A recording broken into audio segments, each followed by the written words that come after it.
Have you ever heard the phrase, entertainment is the opiate of the masses? Let me ask you a better question. Do you have any idea what an opiate is for? Do you know what it's used for? Now, I'm not a pharmacy tech, nor am I a physician or a doctor or even a drug dealer. But generally speaking, the opiate, i.e. entertainment, is designed to numb the senses, to somewhat block the way perception comes into your brain, into your body, into your nerves. An example might be the poppy originally was used to create a variant form of a painkiller. It's been used since World War I and World War II, but then became a basic pharmaceutical known as morphine. It had certain benefits, and it's been used to keep people awake, to keep people astute, but also to numb the pain of certain activities such as surgeries or broken limbs. But then there's a minor variation of that called meth, where they actually push that to the next level and it loses all of its medicinal benefits, and all it does is create an unrealistic, unnecessary euphoria. And that euphoria separates the user from reality. Welcome to Leading Leaders Podcast. 5-minute videos, 5 days a week. I'm J Loren Norris with Leading Leaders Podcast, and it amazes me. I've been watching some various clips on YouTube, and just a recent clip, just this morning, Joe Rogan was reviewing different people who are making it big on YouTube. And I don't even remember all the names. There were 4 or 5 of them that in a 5-minute span, Joe Rogan kind of played a clip from their site, looked at what's on their YouTube channel, talked about the way that they engage with society, talked about the things that they have to say from I guess you would call it content standpoint, meaning the body of their work, the videos that they publish. And in that process, there was the conversation about the words that they choose to use and the way they refer to themselves and the way they refer to their friends. Everything from cultural appropriation to ethnic slurs to racial slurs. And these are embedded in the content and therefore the character of the individuals that they were reviewing. And it seemed really odd to me that these were people that had made it to the pinnacle of financial success. Now, these are people with tattoos on their faces, people who have replaced their teeth with various colors of plastic, have colored their hair to look like a bag of Skittles. And I'm not sure what content their video is contributing to society, aside from the opiate of the masses, the entertainment. You know, there's an old phrase that says if you set yourself on fire, people will gather around and watch you burn. And as we watch today's society, I think there is some evidence to that. I recently reshared a video of a young lady in I would guess a grocery store on the aisle where the wine was, literally just scooping what had to be tens of thousands of dollars worth of wine bottles off of the shelf and smashing them on the floor. And if they hit the floor and didn't break, she would pick them up and smash them. This video went on for probably 2 or 3 minutes. Now, this was not a security camera video. This was someone's cell phone video. And there were people in the background of this video watching, many of them also with their cell phones out, which begs the question to me, what kind of society have we become that we would rather voyeuristically watch this behavior, video this behavior in hopes that that alone would make us famous? We'd rather do that than to simply engage in a conversation with this young lady and ask her, why are you so upset? What is it about your day that makes it worth destroying tens of thousands of dollars in someone else's merchandise? That's not your stuff. Why would you break that? That doesn't make any sense to me. And yet, our society tends to find that entertainment. There's an entire video channel committed to the people of Walmart. And this is not about employees or team members. This is about the way people dress when they go to Walmart, how odd they are. Now, it's fascinating enough to say that because you shop at a particular type of store, or a store in particular, that you're that type of person. To be called Walmart people is like being called a basket of deplorables. It's lumping a whole bunch of very diverse people into one basket just for the purpose of putting a label on them. It's fascinating psychology all on its own.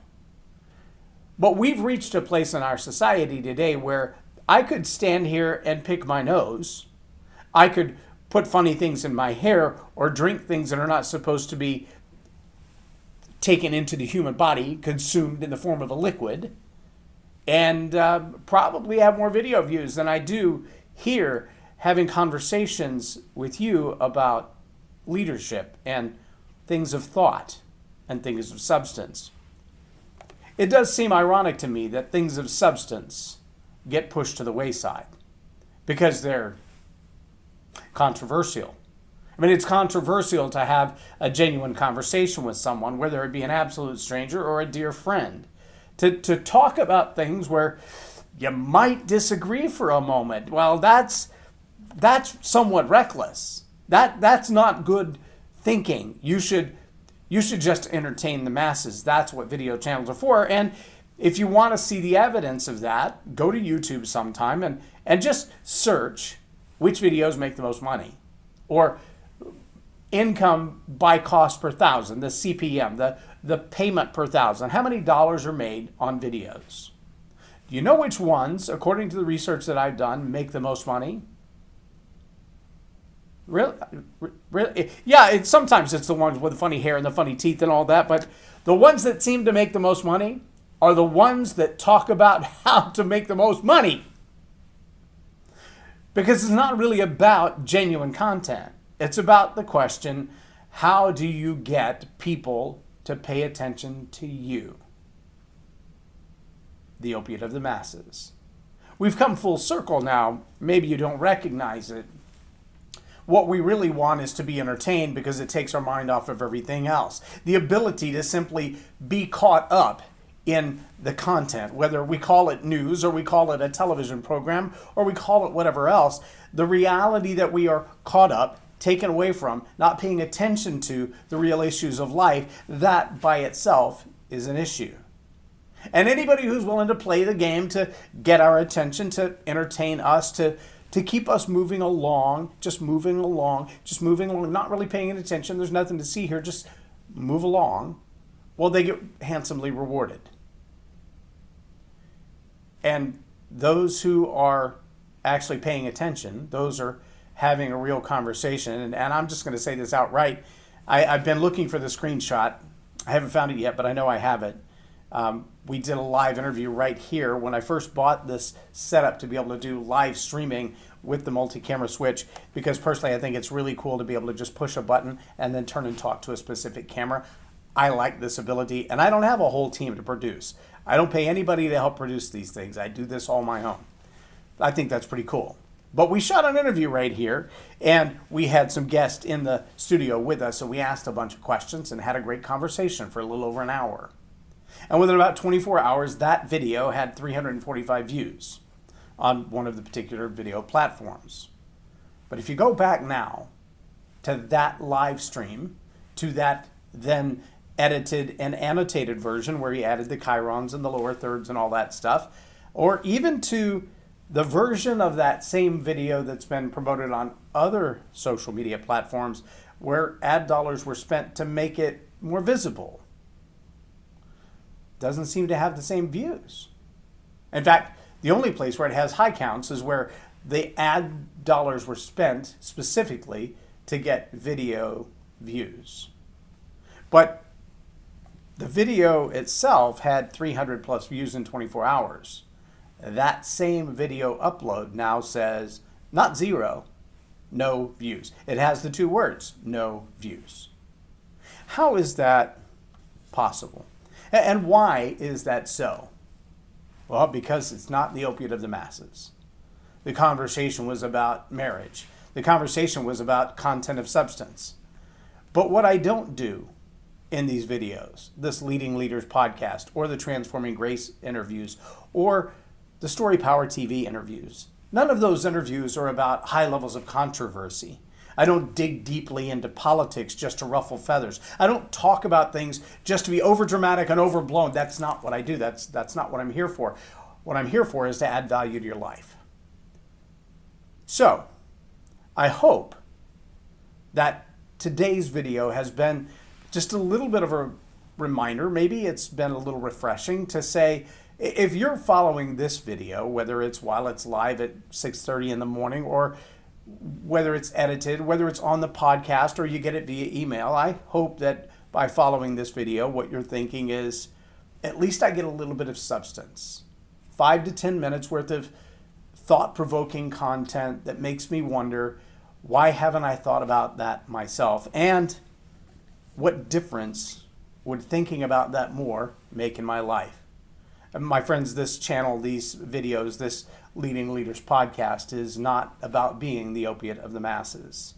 In fact, I rather want to go exactly the opposite direction. I'd much rather open your mind, challenge your thoughts, contest the position of your heart, and make you ask the question, what would it mean for me really to engage, to feel, to act, to think, to participate in my own life and in the life of others again, maybe even at an all-new level? It's my challenge for you today as leaders. Ask yourself, where have I become numb? What have I allowed to become the opiate of the masses for me?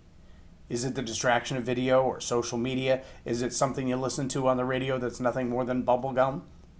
Is there something of substance that you've locked out of your life and replaced with something hollow, empty, and vain? If that's the case, then I challenge you to pick up a book, turn on a podcast that causes you to think, maybe some Jordan Peterson. Make yourself think again. Make yourself engage again. Because the influence that you have on others will be very strongly determined by the quality of character that you have in yourself. And the opiate of the masses, while it may entertain you, is not going to deepen your character. I'm J Loren Norris with Leading Leaders Podcast for Tell It Like It Is TV. Have a blessed day.